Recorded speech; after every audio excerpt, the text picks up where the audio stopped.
The advertisement in the Dodge City Gazette read simply, "Widwer with ranch seeks capable housekeeper, room and board provided, fair wages." And Ruby Carter read it 3 times before folding the paper into her coat pocket and deciding that Wallace Townsend had no idea what was about to walk through his door. It was the spring of 1878, and the Kansas plains had not yet warmed from their long winter sleep. The grass still lay flattened and pale gold across the rolling hills, and the sky carried that particular shade of early April blue that promised warmth without quite delivering it. Ruby had ridden into Dodge City on a borrowed mare with $42 sewn into the hem of her skirt, a land deed application folded against her chest, and a determination that would have impressed even the most hardened of the cattle drovers who crowded the wooden sidewalks of Front Street. She was 26 years old, dark-haired, brown-eyed, and possessed of a kind of quiet stubbornness that her late mother had always called her best and worst quality in equal measure. She had not come to Kansas looking for a husband. She had come looking for land. The Homestead Act had been law since 1862, and by 1878 the plains were filling fast with settlers who had staked their claims and were working their 160 acres with everything they had. Ruby knew the law well enough. A woman could file for a homestead if she was the head of a household, a widow, or a single woman over the age of 21. Ruby was 26 and had never been married, and she had spent the better part of 3 years scraping together enough money working as a seamstress in St. Louis to make the journey west and file her claim.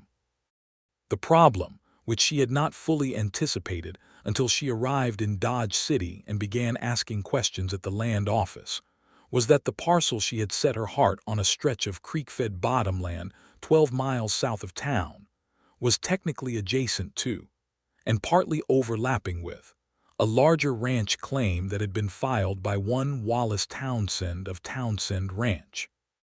The land agent, a thin, nervous man named Percival Drummond, had broken this news to her with the apologetic air of someone who expected to be shouted at. Ruby had not shouted. She had simply thanked him, walked out into the April sunlight, and read the Gazette advertisement that someone had left on the bench outside the land office with a kind of cosmic thoroughness that she chose to interpret as fate being blunt rather than unkind.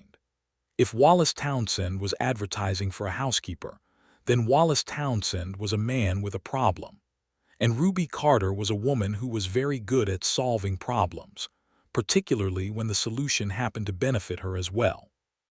She sent a reply that afternoon through the postal office on 2nd Avenue, stating that she was a capable woman of 26 with cooking and housekeeping experience, that she was available immediately, and that she had a matter of some business importance she would like to discuss upon meeting.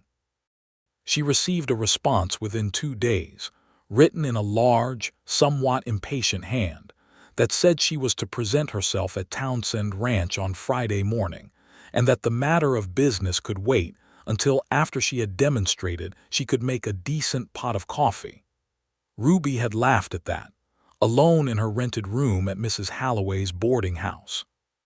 She had laughed quietly to herself, the way she had learned to do things in the years since her father had died and left her to manage the world entirely on her own. Then she had folded the letter into her coat pocket alongside the land deed application and gone to bed planning exactly what she was going to say. Friday came with a proper spring wind that sent the dust swirling in long amber curtains across the road south of Dodge City. Ruby rode out on the same borrowed mare, having made arrangements to rent the animal for the week from the livery on Spruce Street. The road followed the curve of the land through shallow draws and past clusters of cottonwood trees that were just beginning to show their pale new leaves. The country was beautiful in a way that still surprised her every time she let herself stop and look at it, vast and open, and terribly alive in the way that only places with room to breathe could be. Townsend Ranch came into view about the time she began to wonder if she had taken a wrong turn. It was not a small operation. There was a main house built of good timber and stone, 2-storied, with a wide front porch that faced east to catch the morning sun. Behind it stood a large barn, red-painted and well-maintained, and beyond that a set of corrals where she could see horses moving. There were outbuildings, a smokehouse, what looked like a root cellar, a long, low bunkhouse to the north, and the whole of it was arranged with a kind of practical order that spoke of someone who thought carefully about how things ought to work. She tied the mare to the post at the front gate and walked up the porch steps. She knocked twice. The door opened after a moment that felt longer than it was, and Wallace Townsend stood in the doorway and looked at her with an expression that was not quite surprise and not quite disappointment, but something more complicated than either of those things. He was 32 years old. She would learn later.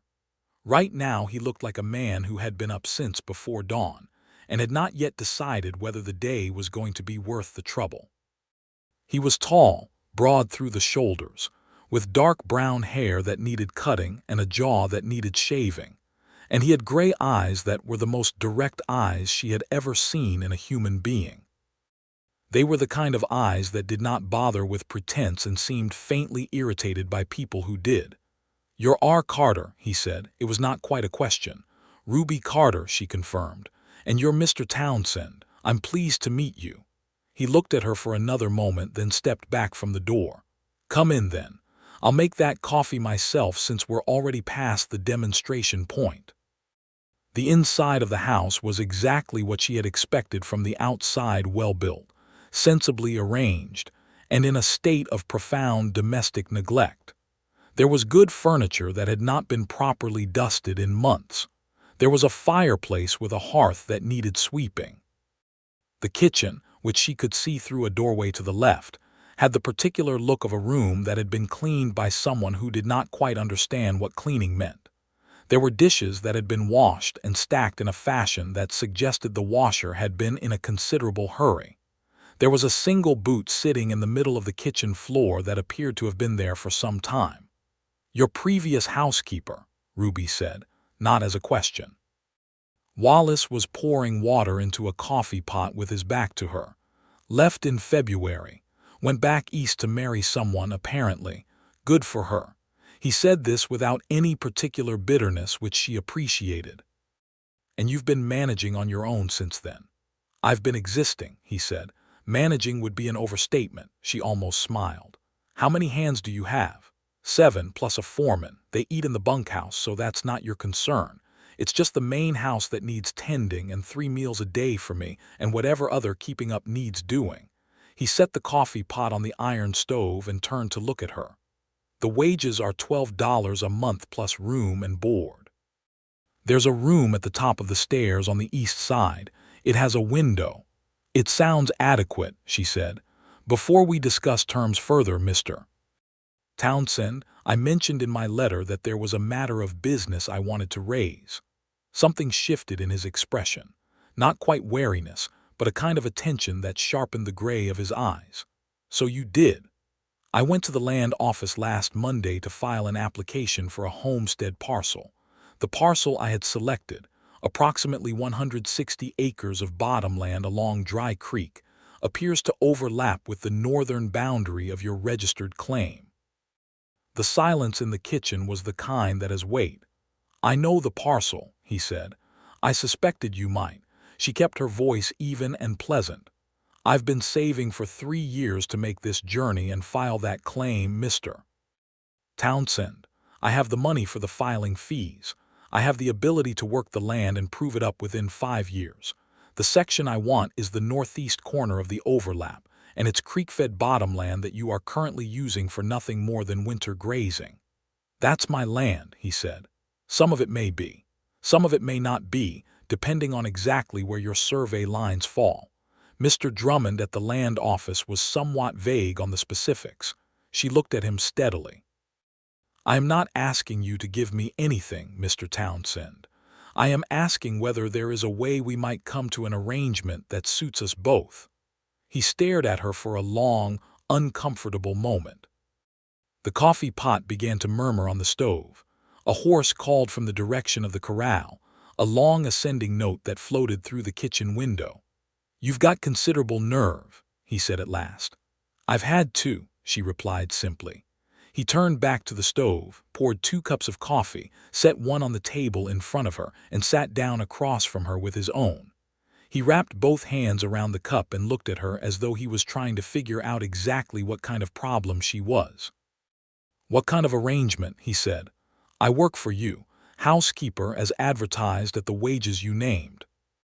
In exchange, you agree not to contest my homestead filing on the northeast parcel, and you agree to let me use the secondary water access off the creek that crosses your land, since my parcel has seasonal flooding issues on its own access point. And what's my benefit in that arrangement besides getting my house cleaned? Your house cleaned, your meals cooked, your laundry done, and your accounts kept if you want them. I can read and write and do figures, Mr. Townsend, which I suspect your previous housekeeper could not. Based on the state of the ledger I can see sitting open on that desk in the next room." She nodded toward the doorway to what appeared to be a small study.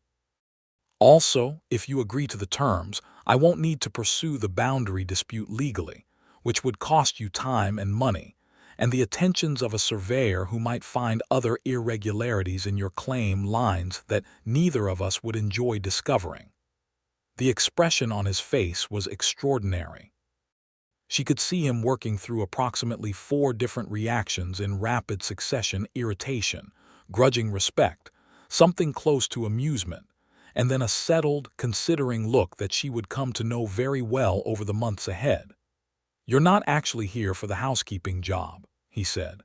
"I am entirely here for the housekeeping job," she said. "The arrangement I've described is honest work in exchange for honest accommodation. I don't want charity, Mr. Townsend. I want a fair deal." He drank his coffee. She drank hers. It was, she noted, not bad coffee for a man who seemed to do everything with impatient efficiency rather than care. "All right," he said at last. "All right. The northeast parcel. I won't contest the filing, and you can use the secondary water access off the south bend of the creek. You work here until the end of October. That's 6 months. After that, your homestead filing goes forward uncontested, and the water access arrangement continues as long as you maintain your claim." He set down his cup. "I need someone who can manage this house properly, and apparently I also need someone to sort out my accounts. 6 months, Miss Carter. We'll see how it goes." She extended her hand across the table. He looked at it for a moment as though he had not expected that gesture, then shook it once firmly. It was the strangest deal that either of them had ever made, and it was the one that would change everything. Ruby moved into the east room that same afternoon, bringing her trunk and her 2 carpetbags from Mrs. Halloway's boarding house. The room was exactly as advertised: small, clean enough, with a narrow bed and a washstand and a window that faced the morning. She stood at that window for a moment after she had set down her bags, looking out at the wide sweep of the plains, the pale grass running toward the horizon under that high Kansas sky, and she felt something settle in her chest that she recognized as relief, though it was shot through with something else she could not quite name yet. She set about the house with the systematic attention that her mother had always called her best quality, and her father had always called her most alarming one. She began with the kitchen because it was the most functional room and the most in need of immediate rescue. She swept the floor, washed every surface, relocated the orphan boot to the porch with a pointed deliberateness that she hoped Wallace would notice. She found where things were kept, reorganized them with a logic that made sense to her, and then began the business of preparing supper from the provisions in the larder and the smokehouse. Wallace came in at dusk smelling of horses and honest work, and he stopped in the kitchen doorway and looked at the room for a long moment before he looked at her. "You moved the boot," he said. "It's on the porch," she said, stirring the pot. "I was using it as a doorstop." "You have a perfectly functional doorstop on the back door. I saw it." He sat down at the table and pulled off his other boot, setting it under his chair with a kind of pointed commentary that she chose to ignore. "What's for supper?" "Salt pork with beans and cornbread and whatever those small red things are in the back of your root cellar that appear to be dried chili peppers." "They are," he said, sounding mildly surprised that she had found them. "I use them for the beans." "I know, I used them for the beans." He ate 2 plates, which she took as a positive review. He said nothing of particular consequence during the meal, and she did not try to make conversation, because she could tell he was the kind of man who needed silence the way other men needed air, and she had no desire to be the sort of housekeeper who chattered. After supper, he went to his study, and she could hear the quiet sounds of papers being moved and a lamp being lit, and she washed the dishes by lamplight and thought about the Northeast parcel and the 5 years of work ahead of her. It was a good arrangement. It was going to work perfectly well. She told herself this very firmly and went upstairs to bed. The first week established the rhythms of the house with the straightforward momentum of 2 people who were both, by nature, competent and direct. Ruby cooked, cleaned, did the laundry, and began working through the ranch accounts, which were in the kind of quiet disarray that happened when someone capable had been keeping them, and then suddenly stopped. Wallace's previous housekeeper had apparently also been handling the books, and her departure had left a gap of about 2 months during which Wallace had recorded expenditures and income in a loose, approximate way that Ruby spent 3 evenings unraveling and setting to rights. She presented the corrected ledger to him on a Thursday evening. He came in from the barn, ate his supper, and found it on the desk in his study with a brief note explaining what she had done and why. He read through it for a long time in silence while she sat in the main room by the fire and did her mending. When he came out of the study, he stood in the doorway for a moment. "You found the discrepancy in the feed supplier's invoices," he said. "He's been overcharging you by approximately $14 over the last billing cycle," she said, not looking up from her mending. "I've written it out clearly with the invoice numbers so you can take it to him when you're next in town." A pause. "Thank you," he said. "It's part of what I do," she said. He went to bed. She finished her mending. She heard his footsteps on the stairs, the creak of the floorboards overhead, and then nothing. She sat for a while longer in the firelight and thought about how strange it was to be in someone else's house, listening to the sounds of another person's evening, and how it was nothing like she had imagined, and yet somehow exactly what she had needed. The spring deepened into May, and May brought the first of the real warmth days that started cool and bright and bloomed into something golden and generous by afternoon. The range grass came in green and thick, and the cattle that Wallace ran, a mix of Texas Longhorns, and some of the shorter, wider-bodied breeds that the Kansas ranchers were beginning to cross and spread across the land like a slow-moving river. Ruby began visiting her parcel on her days off, which Wallace had agreed would be Sundays. She would ride the borrowed mare. She had extended the rental to an open-ended arrangement with old Tom Abernethy at the livery, who seemed to find her very amusing out to the northeast corner of what would be her land and walk the boundaries she had marked on her survey map, learning the ground. The land was good. Better than good in the ways that mattered. The creek access, even through the secondary route along the south bend of Wallace's property, gave her dependable water. The soil in the bottom was dark and rich. She planned to plant wheat first, then vegetables for her own use, and she had been reading everything she could find about dryland farming on the Kansas plains, with the focused intensity of someone who understood that knowledge was as practical as any tool. On one of these Sunday visits, in the middle of May, she looked up from the place where she was testing the soil with a stick to find Wallace Townsend, sitting on a gray horse at the edge of her parcel, watching her. She stood up and brushed the dirt from her hands. "Mr. Townsend, Miss Carter." He sat easy in the saddle the way men who have ridden since childhood always do, as though the horse were simply an extension of his own thinking. "I was checking the south fence line, and detoured by way of my parcel." The corner of his mouth moved. It was not quite a smile, but it had similar geography. "The fence line runs along this ridge," he said, nodding to the east. It wasn't much of a detour. She accepted this without comment. He sat his horse and she stood on her future land, and they looked at each other in the May afternoon sun, and then he surprised her. "What are you planning to plant?" he asked. She looked at him more carefully. His voice had been genuinely curious rather than skeptical, which was different from the way most of the men she had encountered in Dodge City had asked similar questions, with that particular edge of doubt that seemed to be specifically reserved for women who wanted things. "Winter wheat to start," she said.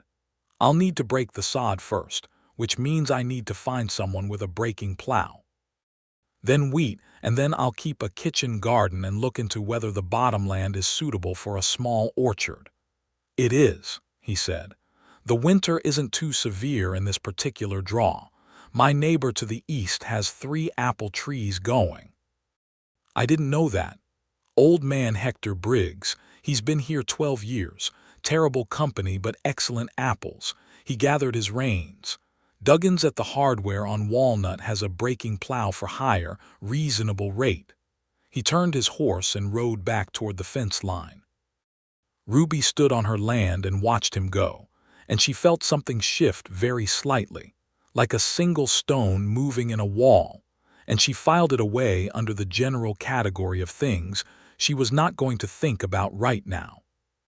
June arrived with thunder and the first of the season's hard rains, which was a blessing for the range grass and the crops going in across the county, and also meant that the road south of Dodge City became a brief and spectacular imitation of a river for several days running. Ruby had made her arrangements with Duggan's and had the sod on her parcel broken in the last dry week of May, turning the thick native grass under to the dark earth beneath. And now, with the rain coming, she could see the logic of the land's rhythms beginning to reveal themselves to her. She had also, by the middle of June, begun to feel something she had not entirely expected about Townsend Ranch, which was that it was starting to feel like a place she knew. Not her own place. The northeast parcel was her own place, her future, her purpose, but a place that had taken on the comfortable familiarity of somewhere you returned to at the end of each day and found unchanged, which was its own particular kind of peace. Wallace Townsend was difficult to read in the way that very direct people sometimes are. He said exactly what he thought, which meant he said very little because he thought carefully before he committed to words. But he was not unkind. He was not dismissive. He accepted her competence as simply a fact, which she found having spent considerable time in places where her competence was treated as an ongoing debate deeply restful.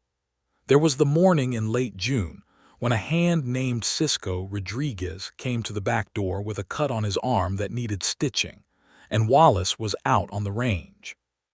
Ruby had sewn her own wounds before, practical experience born of necessity, and she cleaned and stitched Cisco's arm with a focused efficiency that left the young cowhand.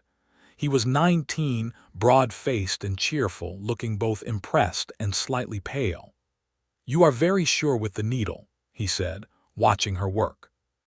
"I used to be a seamstress," she said. "The principle is the same." He laughed despite himself.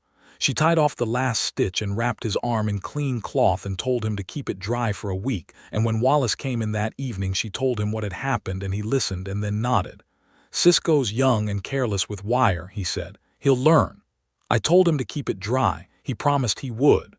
"He won't," Wallace said, "but it was kind of you to say it." He sat down at the supper table. "Where did you learn to stitch a wound?" "My father was a farmer. There were always injuries." She set the bread on the table. "He died 4 years ago. Pneumonia." "I'm sorry," he said. "He was a good man," she said simply. "He would have liked Kansas." They ate in their usual quiet, and it was a different quiet than the one they had started with in April. It had settled into itself, become comfortable. She noticed this, and then she noticed that she had noticed it, and she concentrated very firmly on her supper. The summer was the kind that the plains seemed to reserve for particular years, as if to demonstrate what was possible: long golden days, nights bright with stars, thunderstorms that swept through in the late afternoon and were gone by sunset, leaving the air washed clean and smelling of wet earth. Ruby's wheat was in the ground and the rains were generous, and everything that could grow was growing. She had found her rhythm in the house, and she had found her rhythm on her parcel, riding out on Sundays to check the progress and walk the land and plan. She had also found, somewhere in the course of these summer weeks, that she had begun to look forward to the evenings in the main house, specifically the evenings when Wallace did not go directly to his study after supper, but came instead into the main room and sat by the fire or by the lamp, and either read or sat in a thinking kind of silence that she had come to find oddly companionable. He had begun to talk to her. Gradually, in the careful way of someone who had perhaps spent too much time talking only to himself. He talked about the ranch, about the changes in the cattle trade, about the problems and pleasures of managing land on the Kansas plains. He talked once, carefully and briefly, about his wife. Her name had been Catherine. She had died in the winter of 1876 of a fever, 2 years past, and she had been 29 years old, and she had loved the ranch and been better at the accounts than anyone he had known. He said this plainly, without performance, looking at the fire. Ruby listened without offering comfort that had not been asked for, because she could see that was what he needed, not consolation, but simply a witness. "She would have liked you," he said after a silence. Ruby looked at the fire. "Why?" "Because you don't pretend," he said. "Catherine never did either. She said the world was difficult enough without adding unnecessary confusion." Ruby smiled at her hands folded in her lap. "She sounds like she was wise." "She was," he said, "more than me mostly." They sat in the summer evening quiet, and Ruby felt that small stone move again in the wall she had carefully built around her plans. And this time she was honest enough with herself to acknowledge what it meant. And then she went to bed and had a very long conversation with herself about priorities, which she conducted entirely in her own head, and which ended, not entirely satisfactorily, at approximately 1 in the morning. July brought the 4th of July celebration in Dodge City, and Wallace took a wagon into town because he needed supplies and Ruby wanted to see the festivities. Half of Ford County seemed to have had the same idea. Front Street was dense with people, ranchers, settlers, cowboys in from the drives, women in their best dresses, children running between the legs of adults with the uncontainable energy of summer freedom. They walked through the crowd together with the ease of people who have been moving around each other in close quarters for several months and have learned each other's pace. Wallace bought what he needed at the general store, and Ruby bought a bolt of good calico for a new dress, and some medicinal supplies she had been wanting. And they ate pie from one of the church women's tables set up along the street, and watched the local brass band work through an enthusiastic if imprecise rendition of several patriotic songs. At some point during the band's performance, in the press of the crowd, someone jostled Ruby from behind, and she stumbled slightly, and Wallace caught her arm. It was a simple reflex, nothing more, his hand on her arm just above the elbow. But the contact lasted a moment longer than strictly necessary for balance, and when she looked up at him he was already looking at her, and there was something in his expression that had no name yet but was unmistakably present. "Thank you," she said. "Of course," he said, and released her arm, and they both looked back at the band, and neither of them said anything further about it. On the wagon ride home in the long late summer evening, with the plains turning gold and purple around them, and the sky shifting into its evening colors, they talked about the history of the land they were riding through. The Cheyenne and Arapaho who had lived on these plains before the cattle drives, and the settlers changed everything so completely. Wallace spoke about this with a lack of romantic sentiment, but also without the dismissiveness that she had heard from some others. He was simply factual about it, honest about the dispossession that the settlement represented, and she appreciated that he did not pretend it had not happened. "The men who came through here 10 years ago," he said, "they didn't ask whose land it was, they just rode over it. And now the homesteaders are doing the same," she said. "Including you," he said, not unkindly. "Including me," she agreed. "I know that, I think about it." She watched the grass sliding past. "I'm not going to not want my land because of it, but I think it matters to know what was here before you and to say it plain." He looked at her sideways, that long, steady look she had come to recognize. "Yes," he said, "that's exactly right." They rode home in a silence that was full rather than empty, and the stars were coming out one by one above the Kansas plain, and Ruby looked at them and felt the peculiar doubled feeling of a person who is precisely where they wanted to be, and is only just beginning to realize that where they wanted to be is not quite what they thought it was. August came in like a furnace, the way Kansas August always does, not the gentle baking heat of some southern climates, but a full force, direct, sky-high blaze that turned the days into something that needed to be worked around rather than through. Ruby had learned to do her heaviest work in the early morning and the late afternoon, resting in the worst of the midday heat the way the horses did, and Wallace seemed to operate on a similar principle, though he did not slow down as much as she thought he should. She said this to him on a Wednesday in the second week of August, when he came in from the early afternoon, having been out in full sun since before 5 in the morning. "You're going to give yourself sun fever if you keep working through midday," she said, setting a glass of water in front of him with a firmness that conveyed her opinion on the matter. "I've been working midday August for 12 years, he said. "And you look like it," she said, and then caught herself because that had come out less like a housekeeper's observation and more like something else entirely. He looked at her. There was a brief, full silence. "What I mean," she said, retrieving her professional manner with some effort, "is that sun fever is a serious risk and there is no practical reason to take it." "I appreciate your concern, Miss Carter," he said, and his voice had a quality to it that was different, a warmth underneath the dry tone that had not been there in April. She turned back to the stove. She could feel him still looking at her. "Ruby," he said. She turned. He had never called her by her first name before. "Not once in 4 months. You don't have to call me Miss Carter," he said. "We've been living in the same house for 4 months. It's a bit formal." She considered him. "All right," she said. "Wallace." He ducked his head, almost like the name had surprised him in his own mouth. And then he drank his water and she went back to the cooking, and they were both, she thought, very busy pretending that something had not just changed. The situation, as she later thought of it, because she needed a neutral word for something she was not entirely ready to call by its proper name, came to a certain crisis point in the last week of August. It was a Sunday, and she had ridden out to her parcel as usual.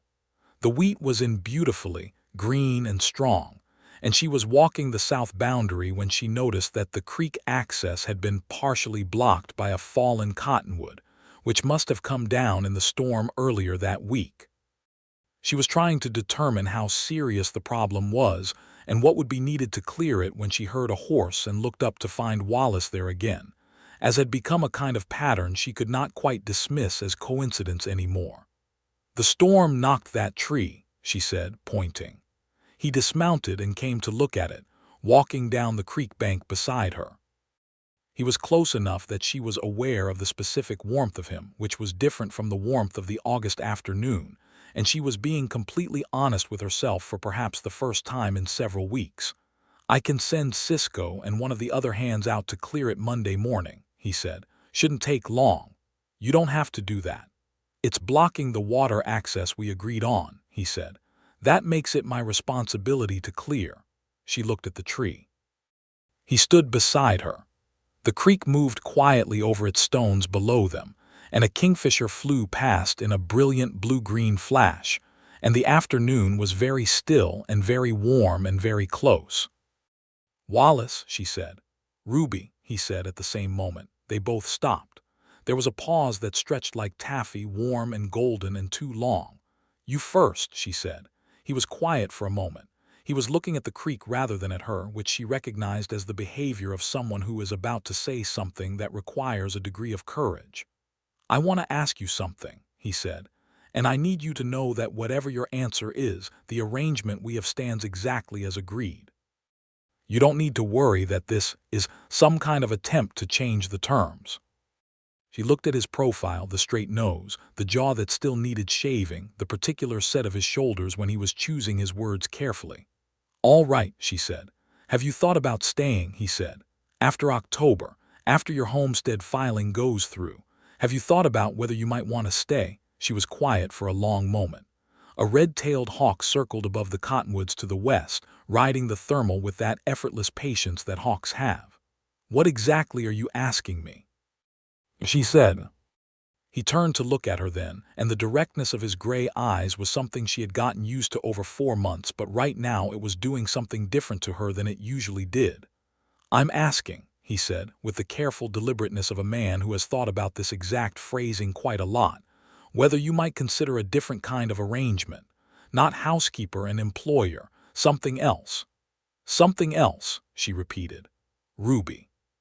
He said her name with a weight it had not carried before, a weight that was different from the August morning in the kitchen. "I know this isn't what you came here for. I know you came here for the land and for your independence, and you made a fair deal for both of those things, and you don't need anything else from me. I know that." He paused. "But I find that I have developed an interest in your general company that goes considerably beyond the requirements of a domestic arrangement, and I thought it was only honest to tell you so." She looked at the creek. She looked at the hawk. She looked at the pale gold grass on the ridge above them, and the wide sky above that, and the enormous, breathing, indifferent beauty of the Kansas afternoon. "Developed an interest," she said, and there was something in her voice that she recognized as the particular quality that happened when she was trying not to smile. "I'm not a romantic man," he said with some dignity. "No," she agreed. "I've been trying to think of a better way to say it for about 3 weeks. Have you?" That was the best I could manage. He looked at her with the gray eyes that had never once in 4 months been anything other than completely honest. "If it's too much. If it complicates things in ways you don't want, say so, and we'll go back to how things were, and that's the end of it." She turned to face him fully. He was very still, the way he got when he was waiting for something important. "I came here for the land," she said. "That's true, and I wanted my independence.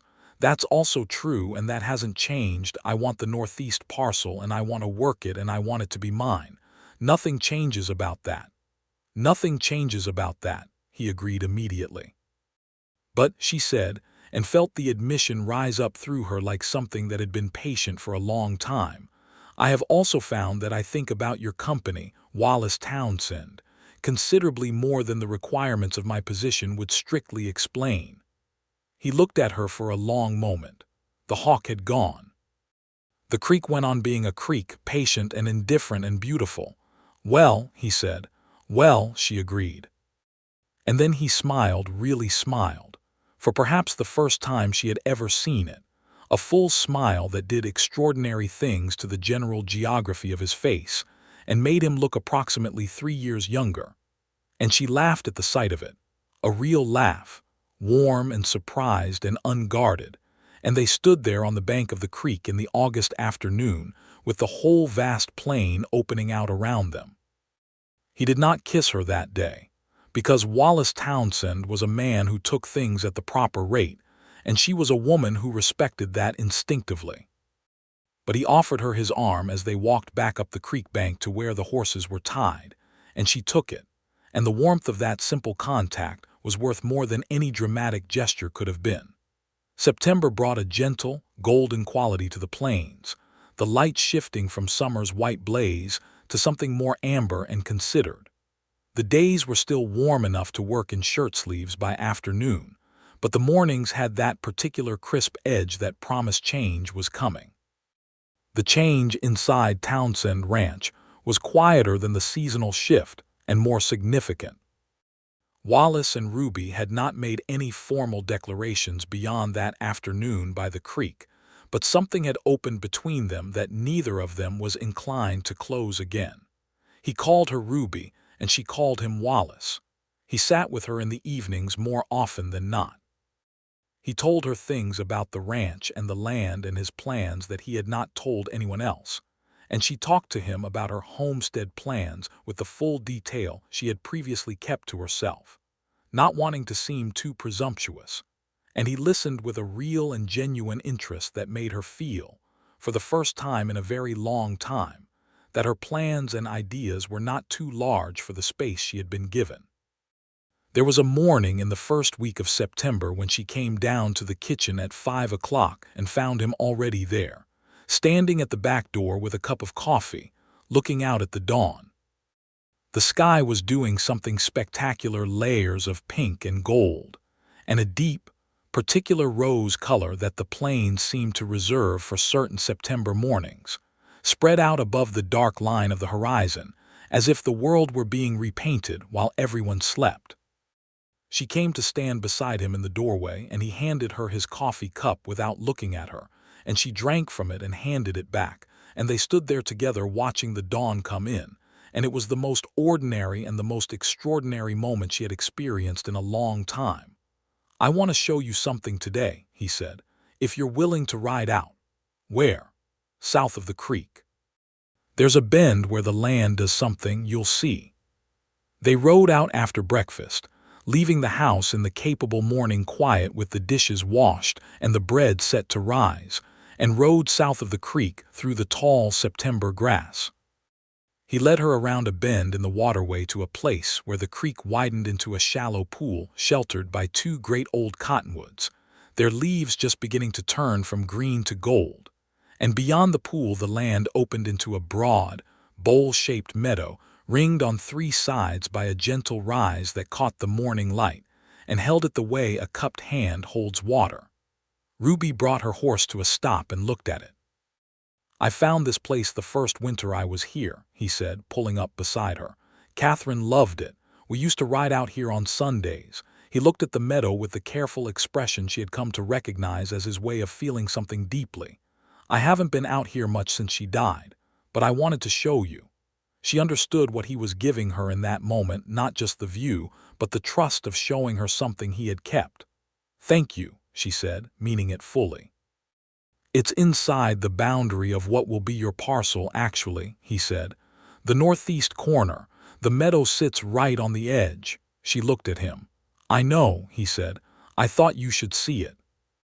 She looked back at the meadow, at the cottonwoods with their gilded leaves, at the pool reflecting the September sky. Her parcel, her land, and also a place that held someone else's memory offered to her freely. "It's beautiful," she said. "It is," he agreed, and he was looking at her, not at the meadow. She met his gaze and held it, and after a moment he reached across the space between their horses and took her hand, not dramatically, not with any sort of announcement, just simply and with complete certainty, the way a man takes hold of something he intends to keep. They rode back to the ranch in the late morning with their hands loosely linked between their horses, and the September sun warmed everything it touched, and Ruby thought about the $42 she had sewn into her hem, and the land deed application she had carried against her chest, and how absolutely none of this was what she had planned, and how it was considerably more than she had dared to want. The formal proposal, when it came, was extremely Wallace Townsend. It was a Wednesday evening in late September, after supper. They had finished eating, and he had not gone to his study as he sometimes still did, but had sat at the table with his coffee after she cleared the plates, and when she came back and sat down across from him, he looked at her with that steady gray gaze and said, without preamble, "I'd like to ask you to marry me." She looked at him. "I know you came here for the land and not for a husband," he said, in the same careful, measured way he had spoken by the creek. "I know your independence is what you worked for, and it's what you want, and I'm not asking you to give any of it up. The homestead parcel is yours regardless, and the water access stands regardless, and if you say no, we continue exactly as agreed, and I will ask you nothing further about it." He held her gaze. "But I find that I love you, Ruby, and I thought you should know it plainly." The kitchen was very quiet. The lamp burned with a small, steady light. Outside, a whippoorwill was doing its insistent, repeated business in the dark. "You love me plainly," she said. "I love you plainly," he confirmed. She put her hands around her coffee cup because she needed to do something with them while she said what she was going to say. "I love you too," she said. "I have been trying not to, or at least trying not to be unreasonably distracted by it, since approximately July. I came here for the land and for independence, both of which I intend to keep." She looked at him. "And I will also marry you, Wallace Townsend, if you are entirely certain that you understand what you're getting. A woman who moves boots off kitchen floors and finds discrepancies in supplier invoices and stitches wounds and knows what to do with dried chili peppers," he said. "A woman who is going to work 160 acres of bottomland and plant wheat and possibly apples. A woman who will tell me things plainly and expect the same in return." He paused. "I'm certain." She extended her hand across the table, the same way she had in April, and he looked at it, and then he laughed just briefly at the symmetry of it and took it. But this time he did not shake it like a business agreement. He held it, and his thumb moved once across her knuckles, and it was worth considerably more than any formal gesture. They were married in Dodge City in the second week of October, at the Methodist Church on Wyatt Avenue, in a ceremony attended by Cisco Rodriguez and 3 other ranch hands. Old Tom Abernethy from the livery, who had loaned Ruby the mare for 6 months, and felt personally invested in the outcome, Percival Drummond from the land office, who had been deeply curious about how things turned out, and Mrs. Halloway from the boarding house, who brought a cake. Ruby wore a dress she had made herself from the calico she had bought on the 4th of July, in a deep garnet red that made Wallace go very quiet when he saw her, and which she took as an adequate substitute for a more elaborate compliment. Cisco cried, which he denied afterward with great feeling.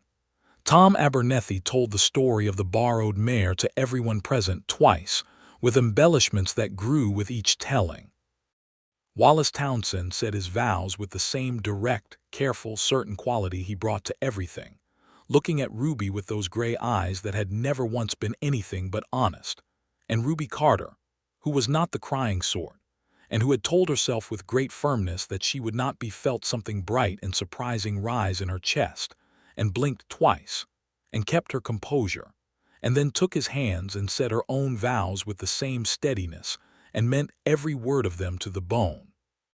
She filed her homestead claim the following Monday under the name Ruby Townsend, with the northeast 160 acres of bottomland along Dry Creek, and began the 5-year clock on proving it up. Winter came to the Kansas plains with its usual decisive authority.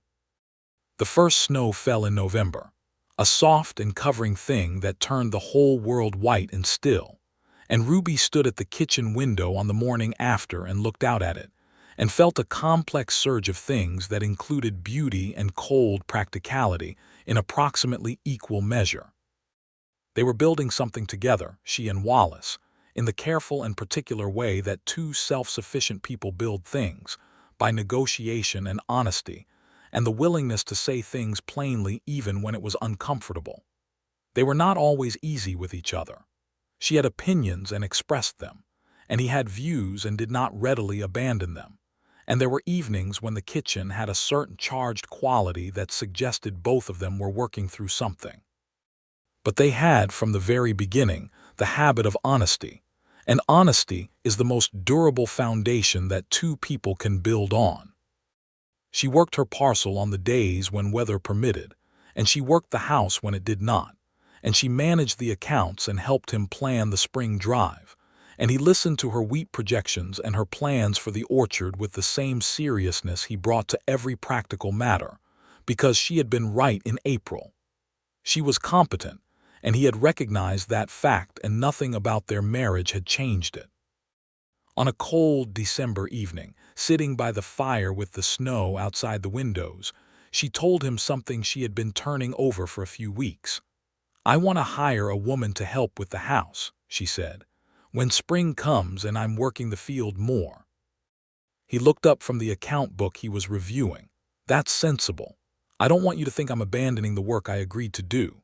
Ruby," he said, with the mildly exasperated patience of a man who has had this particular conversation before, "you are my wife, not my housekeeper." "I was your housekeeper first," she said, "and now you're my wife who farms 160 acres and manages the accounts. If you need help with the house to do all of that, then hire help." He looked back at his account book. "You don't have to ask permission. She looked at his bent head over the accounts and felt something warm and particular settle in her chest. "I know," she said. "I wasn't asking permission. I was telling you." "Good," he said. They sat in the winter quiet, and the fire burned low and warm between them, and the snow fell softly outside, and she thought about her father and how he would have liked this man, the straightforwardness, the lack of pretense, the plain way he moved through the world. Christmas was a thing they both approached with a kind of careful simplicity, two people who were not sentimental about occasions but could be persuaded to mark them. Ruby made a Christmas dinner that was the best meal she had produced since arriving in Kansas: roast chicken and sweet potatoes and bread, and a dried apple pie that Wallace ate 2 pieces of and then sat back and looked at the ceiling with the expression of a man confronting his own weaknesses. "That pie," he said. "I know," she said. "Where did you learn to make that pie?" "My mother." "Who learned from her mother?" "It's the same recipe every Carter woman has made for at least 40 years that I know of." He looked at her across the table. "We should probably have children," he said, in approximately the same tone he might have used to suggest they needed to re-shingle the barn. She stared at him. "I mean," he said, realizing, "if you want to, I want to. I should have led with that." He looked genuinely flustered, which she had never seen before, and it was charming in a way that she suspected he would not appreciate being told. "What I mean is that I would like to have children with you if that's something you want as well." "I want that," she said, recovering her composure somewhat. "Good," he said. "That's good." He looked at his pie. "I expressed that poorly." "You expressed it exactly the way you express everything," she said gently. "Practically and honestly, and with the sentiment implied rather than stated." He looked at her. The fire was warm and the kitchen smelled of roast chicken and apple pie and the particular wormwood smell of the house in winter, and his gray eyes had that look in them, the one she now knew very well, the one he almost never spoke aloud. "I love you," he said. He had gotten better at saying it over the months, not dramatically but steadily. "I love you," she said back, as simply and as fully as she meant it. Spring came again, the second spring, and Ruby Townsend planted her wheat on her own 160 acres with the help of Cisco Rodriguez, who had appointed himself something between a ranch hand and a younger brother to her, and showed up on her planting days with no prompting and considerable energy. Wallace watched this arrangement with the quiet satisfaction of a man who appreciated practical loyalty in all its forms. The hired woman, whose name was Marjorie Finch, arrived in April, a widow of 43 from Wichita who had a no-nonsense efficiency that Ruby had recognized and appreciated immediately at the interview. Marjorie took over the main domestic management of the ranch house with a thoroughness that freed Ruby to work her land, and the two women existed in a state of mutual professional respect that both found greatly satisfying. The wheat came in well that first year. Not spectacularly, because first-year crops on broken sod rarely were, but solidly and promisingly. Ruby had taken notes all through the planting and growing and harvesting cycle, with the same focused intensity she brought to the accounts, and by harvest time she had a working understanding of her land's particular rhythms that she had earned rather than inherited, which made it taste better. It was in the late summer of that second year, 1879, that Ruby realized she was expecting a child. She told Wallace on an August evening very much like the one when she had first admitted that she thought about his company more than strictly necessary sitting at the kitchen table after supper, the lamp between them. "I thought you should know," she said.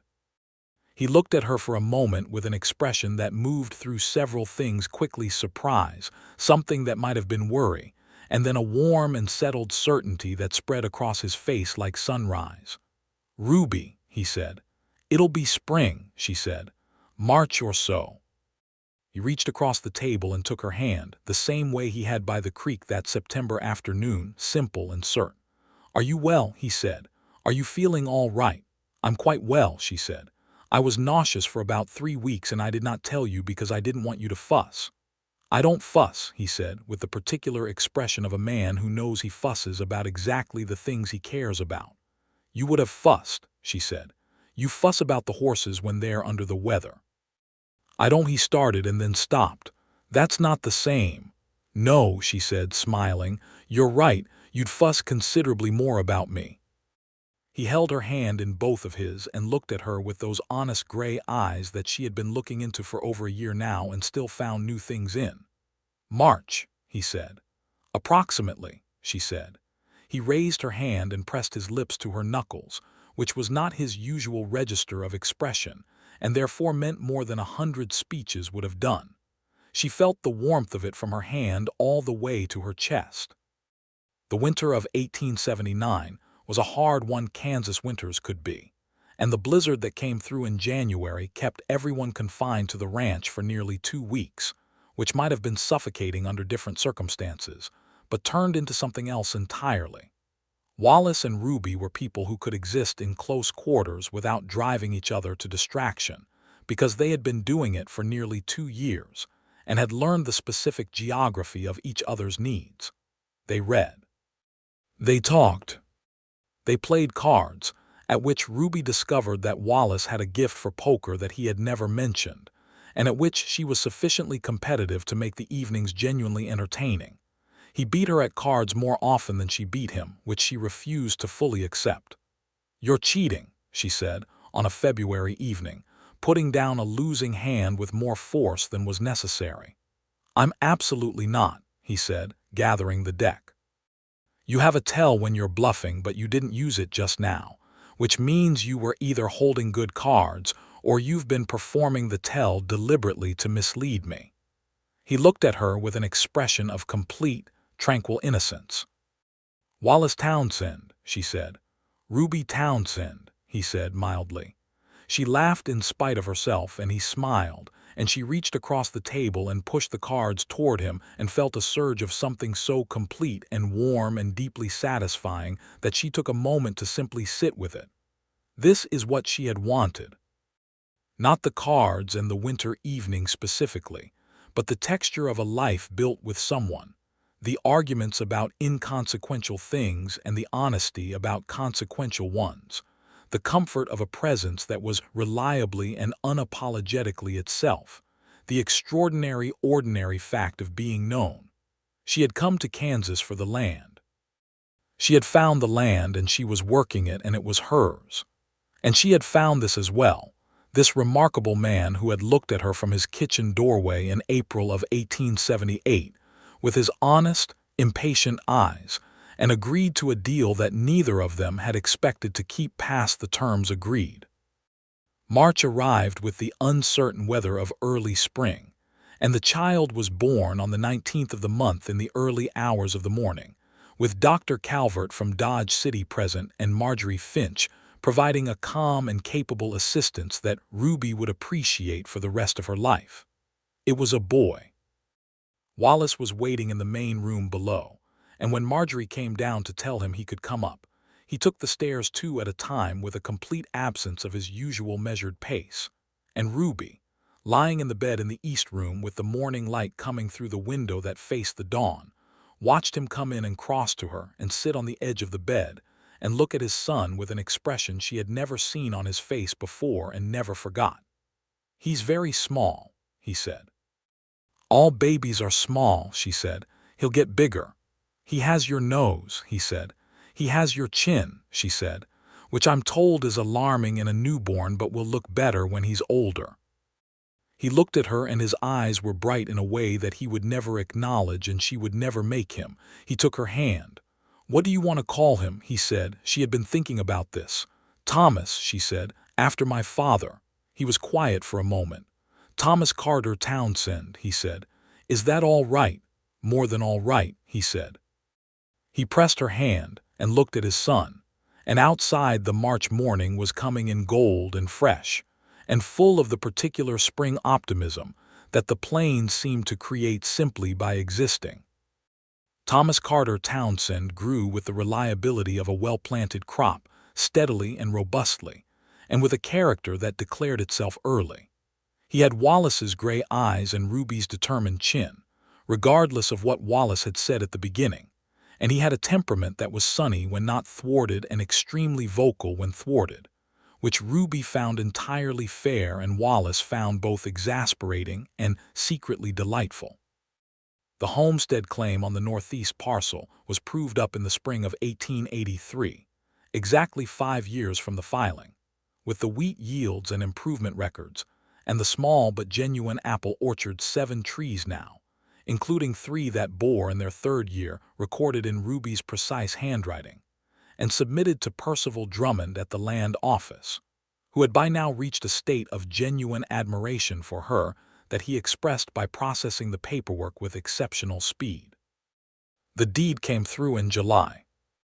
Ruby held it in her hands in the kitchen of Townsend Ranch on a Tuesday morning and sat down at the kitchen table, the same table where she had sat in April of 1878, and proposed the deal that started everything, and read her name on the document. Ruby Townsend, 160 acres, northeast parcel, Dry Creek section, Ford County, Kansas. Patent issued July 14, 1883. Wallace came in from the barn and found her at the table, and he saw the deed in her hands, and he sat down across from her without saying anything and waited. "It's mine," she said. "It was always yours," he said. She looked up at him. He was 37 now, and the sun and the years of outdoor work had laid their marks on him, but his eyes were the same gray, direct, unwavering. She was 31 and had the particular kind of worn-in beauty that belongs to women who work hard and live fully, and she knew he saw her exactly as she was, which was the best way to be seen. "I want to do something to mark it," she said. "I want to plant something permanent on the parcel. Another tree, something that will be there in 20 years. "There's a good place for it," he said, "near the creek bend. The shelter of the cottonwoods means it would get through the winters well." "I know the place," she said. She did. It was the meadow he had shown her in September of 1878, Catherine's meadow, the one that he had given her along with everything else. "We'll plant it Sunday," he said. They planted it Sunday, a young cottonwood, brought from the nursery in Dodge City, set in the dark soil beside the creek bend in the meadow with Wallace digging, and Ruby steadying the root ball and 4-year-old Thomas watching with the focused attention of a child who takes all activities seriously, and then handing his father his handkerchief when Wallace got mud on his hands because Thomas was already deeply interested in the proper management of small disasters.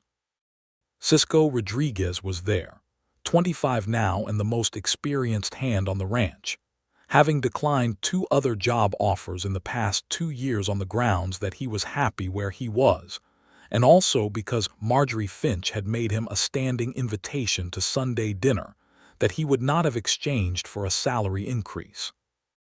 Ruby had noticed the particular quality of Cisco's attendance at those Sunday dinners, and the particular quality of Marjorie's cooking on the Sundays when she knew he was coming, and had mentioned this to Wallace with all the subtlety of a woman pointing at a large and obvious thing. And Wallace had said, "I noticed," with the serenity of a man who believes in letting people find their own way to the conclusions they're heading toward. By the end of 1883, Cisco and Marjorie's courtship had become official, which delighted Ruby, who liked both of them enormously, and which amused Wallace, who expressed this by maintaining an expression of complete unsurprise throughout the entire announcement. "You knew," Ruby said that evening when they were alone. "I noticed," he said for the second time with a slightly more satisfied version of the same expression. "You are entirely too pleased with yourself," she said. "I'm not pleased," he said. "I'm satisfied. There's a distinction." She threw a dish towel at him, which he caught. The winter of 1883 brought snow and long evenings, and the particular pleasure of a house that had become fully inhabited, fully lived in, full of the evidence of 2 people and 1 small boy, and the ongoing operations of a working ranch. The accounts were in order. The wheat fields were resting under their winter cover. The apple orchard had been pruned and prepared. Thomas had received his first reading lessons from Ruby, with a focused enthusiasm that suggested he had inherited her relationship with words, and was already making his father read him stories from the ranch almanac at bedtime, which Wallace did with a solemn attention that Ruby found unbearably endearing, and which Thomas treated as entirely appropriate. On an evening in late December, very close to Christmas, Ruby came downstairs from settling Thomas to find Wallace standing in the kitchen doorway just as he had been on that September morning 5 years ago, looking out at the night. The snow was falling outside, large soft flakes coming down through the lamplight in the dooryard, and the ranch was very quiet. She came to stand beside him. "I was thinking," he said. "About what?" "About April 1878, he said. "You came up those porch steps and knocked on the door. You answered looking like you hadn't decided yet whether the day was worth the trouble," she said. He made a sound that was almost a laugh. "I remember thinking you had considerable nerve." "I did," she agreed. "I had $42 and a deed application and considerable nerve. That was approximately everything." "It was enough," he said. She leaned into his side, and his arm came around her, and they stood in the doorway of their kitchen in the December snow looking out at the land that was theirs, the ranch and the parcel and the meadow with the cottonwood they had planted together, and the life that neither of them had planned and both of them had made. "Wallace," she said, "I'm going to need you to dig a larger garden plot come spring. I want to expand the kitchen garden to the south side of the parcel, and I've worked out the rotation, and it's going to need at least another half-acre cleared." He was quiet for a moment. "Is this a Christmas Eve conversation?" "It's a practical conversation that happens to be occurring on Christmas Eve," she said. "You told me I didn't need to ask permission." He squeezed her side once, which was Wallace Townsend's version of a great many things. "Half an acre south of the kitchen garden," he said. "Done." She tilted her head up and kissed him, and the snow fell outside and the fire burned warm behind them. The years that followed were good years, the kind that are not always dramatic or filled with extraordinary events, but that build the real substance of a life layer by layer, the way soil builds. There were hard years in the Kansas farm, because there always were. A dry summer in 1884 that damaged Ruby's wheat crop and required hard decision-making about the following spring's planting. A particularly brutal winter in 1886 that tested the whole county. A cattle market drop that Wallace navigated with the careful pragmatism that was his greatest practical strength. But there were also the years when everything grew well and the cattle prices held, and the accounts showed a solid black figure, and the land rewarded the work they put into it with a directness and honesty that Ruby had always found the most satisfying kind of return. By the spring of 1885, Ruby was expecting their second child, and she told Wallace with somewhat less ceremony than the first time across the breakfast table one morning in March between his second cup of coffee and her first review of the week's accounts. "Again," she said. He looked up from his coffee. He processed this for a moment. "March again. October," she said. "I've been more precise in my arithmetic this time." He reached across the table and covered her hand with his.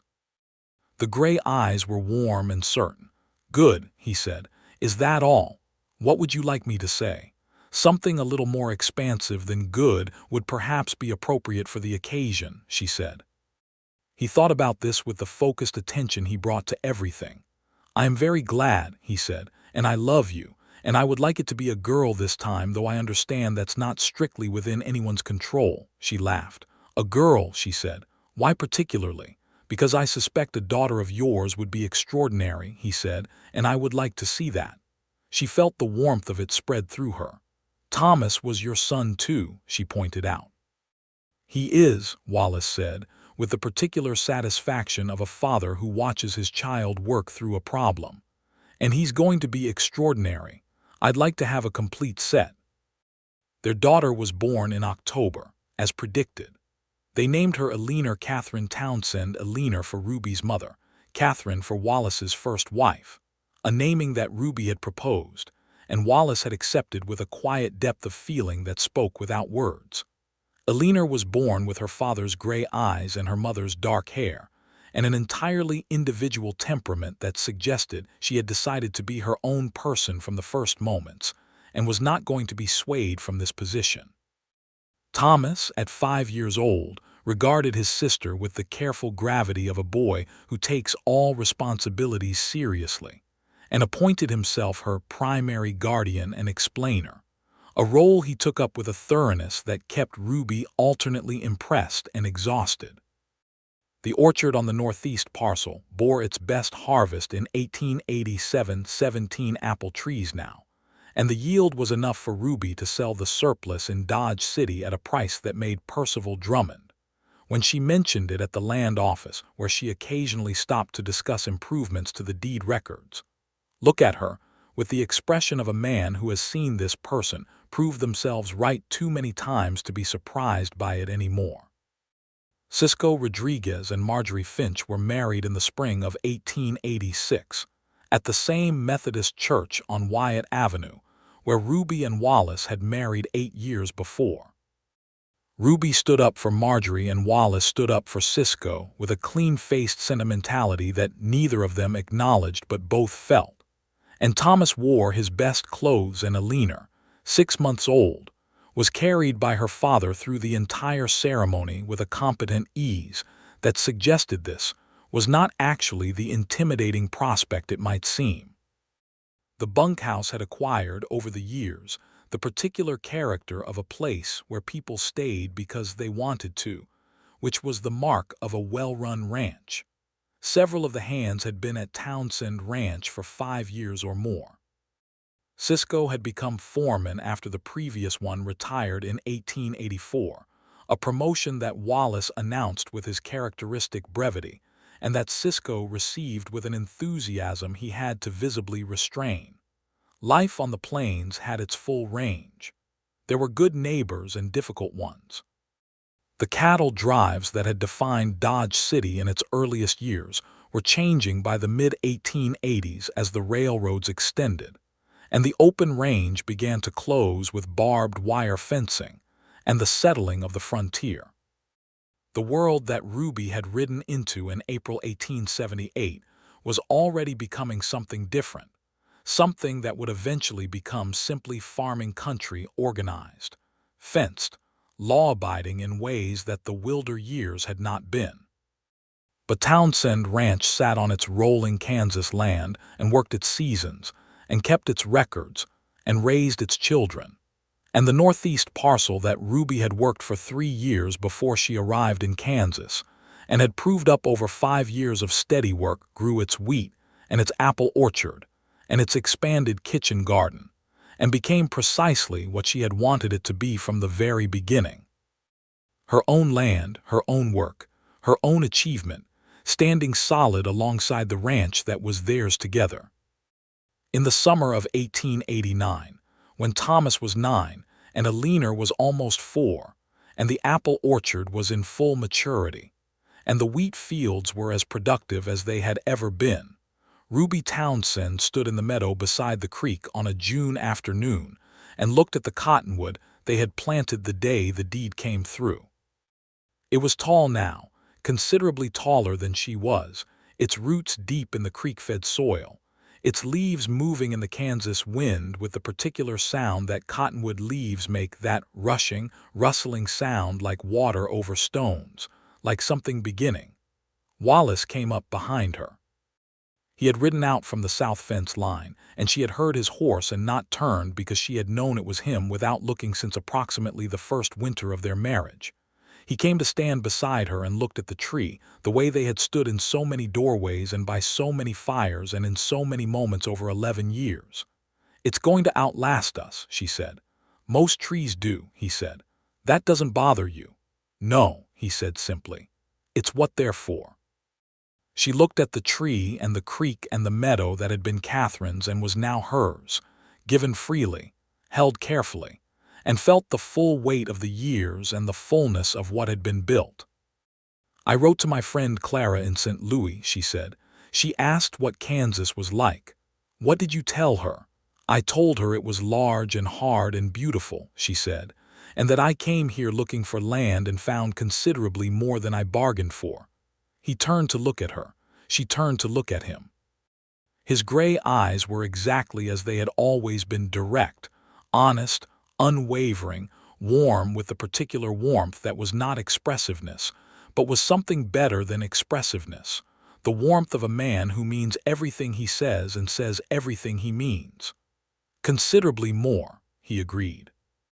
She leaned up and kissed him in the June afternoon beside the creek, with the cottonwood leaves moving in the wind and the meadow grass tall and green around them, and he held her with the quiet certainty that had always been the best thing about him, and the Kansas sky arched above them vast and blue and infinite.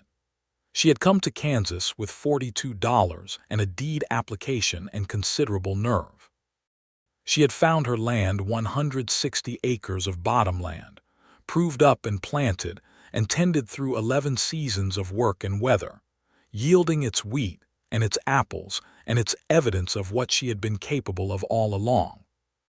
She had found a man who had recognized her competence as simply a fact and her independence as something to support rather than diminish, who had given her the meadow with the cottonwood and said it plainly when he loved her and held her hand by the creek in the September afternoon and been her honest, exasperating, extraordinary partner through all the days since. The deal they had made in April of 1878, across the kitchen table over 2 cups of imperfect coffee, had been the most practical arrangement either of them had ever entered into. And it had become, steadily, honestly, without dramatic gestures or unnecessary speeches, the most important thing that either of them had ever done. Thomas came riding from the direction of the ranch at a fast canter, his hat blown back and his gray eyes bright with the particular urgency of a 9-year-old who has located his parents and has news that is critically important. Eleanor was apparently with Marjorie, which was either her preference or Marjorie's sensible management of the situation. "Pa," he called, pulling his pony up. "Cisco says the water trough in the South Corral has a crack, and it needs fixing, and he wants to know if he should do it today or wait for Mr. Hargrove from town." Wallace looked at his son with the precise expression of a man considering a logistics question. "Tell Cisco to patch it today with the pitch tar from the tool shed and have Hargrove come at the end of the week to do a proper repair." "Yes, sir," Thomas said, and turned his pony with the ease of a boy who had been riding almost as long as he had been walking. "Thomas," Ruby called. He looked back. "Take your hat off the back of your head before you ride back. The wind will take it." He pushed the hat forward on his head with a slightly long-suffering expression and rode back toward the ranch at a gallop, the dust rising behind him in a long, warm, amber cloud. Ruby watched him go. Wallace watched him go. They stood side by side in the June afternoon with the creek behind them and the meadow around them, and the whole of the life they had made stretching forward through the great golden open of the Kansas plain. "Considerable more than you bargained for," Wallace said, and she could hear the quiet smile in it. "Every bit of it," she said, and meant it absolutely, and the day moved on around them warm and certain and full, as the best days always are.